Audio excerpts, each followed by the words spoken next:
یہ ہیون میں بنے شمس سلطان کے نئے آفس کا منظر تھا۔ بھوری دیواریں، کمرے کے عین وسط میں رکھی لکڑی کا میز اور اس کی دونوں اطراف میں رکھی کرسیاں۔ دیوار گیر کھڑکی سے آتی دھوپ، اور اگر اسی دھوپ کا تعاقب کرو تو یہ اپنے سامنے بیٹھے شخص کے چہرے پہ پڑتی تھی۔ وہ آدمی کوئی 50-55 کی عمر کا تھا۔ مضبوط، اونچی اٹھان، معمولی نکوش اور نیلی آنکھیں۔ کچھ تھا اس کی ذات میں جس سے رعب سا آتا تھا۔ میر صاحب، آپ میری زمین دیکھ چکے ہیں اور آپ اس کے اصل سے بھی واقف ہیں۔ کیا آپ اب بھی خریدنا چاہیں گے؟ شمس ان کے چہرے کو دیکھتا سکون سے پوچھ رہا تھا۔ میر گہرا مسکرایا تھا۔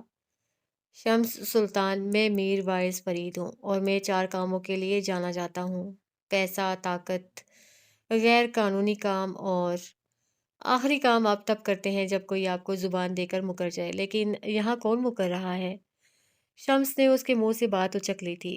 میر بس اسے گہری نظروں سے دیکھے گیا، پھر ذرا آگے کو ہوا۔ شمس کے چہرے کو دیکھتے ہوئے اس نے کہنا شروع کیا: میں ایک 5ویں کام کے لیے بھی مشہور ہوں۔ وہ ٹھہر ٹھہر کر بغور شمس کا چہرہ دیکھتے ہوئے کہہ رہا تھا: بربادی۔ شمس سلطان، میں بربادی سونگھ لیتا ہوں۔ تمہارے آس پاس سے مجھے بربادی کی بو آ رہی ہے۔ چہرے دیکھ کر کسی کا مستقبل بتانا آتا ہے مجھے۔ میرا مشورہ ہے اس کام سے دور رہو۔ آخر میں وہ واقعی مخلص ہوا تھا۔ شمس کا سانس ایک لمحے کو تو جیسے سینے میں اٹکا تھا، لیکن اگلے ہی لمحے وہ خود کو کمپوز کر گیا تھا۔ مجھے جس سے خوف تھا اس کے اپنے پیروں میں اب بیڑیاں پڑ چکی ہیں۔ وہ محبت میں پڑ گیا ہے میر صاحب، اور محبت اچھے اچھے بھلے مرد کو بیکار کر دیتی ہے۔ مرد ایک وقت پر ایک کام کر سکتا ہے، یا پھر انتقام یا محبت۔ 2 جذبے ایک دل میں لے کر چلے گا تو دونوں میں سے ایک نہ ایک ٹھنڈا پڑ جائے گا۔ اور تمہیں ایسا کیوں لگتا ہے کہ اس کے دل میں ٹھنڈا پڑنے والا جذبہ انتقام ہے؟ میر ٹھنڈے لہجے میں بولا تھا۔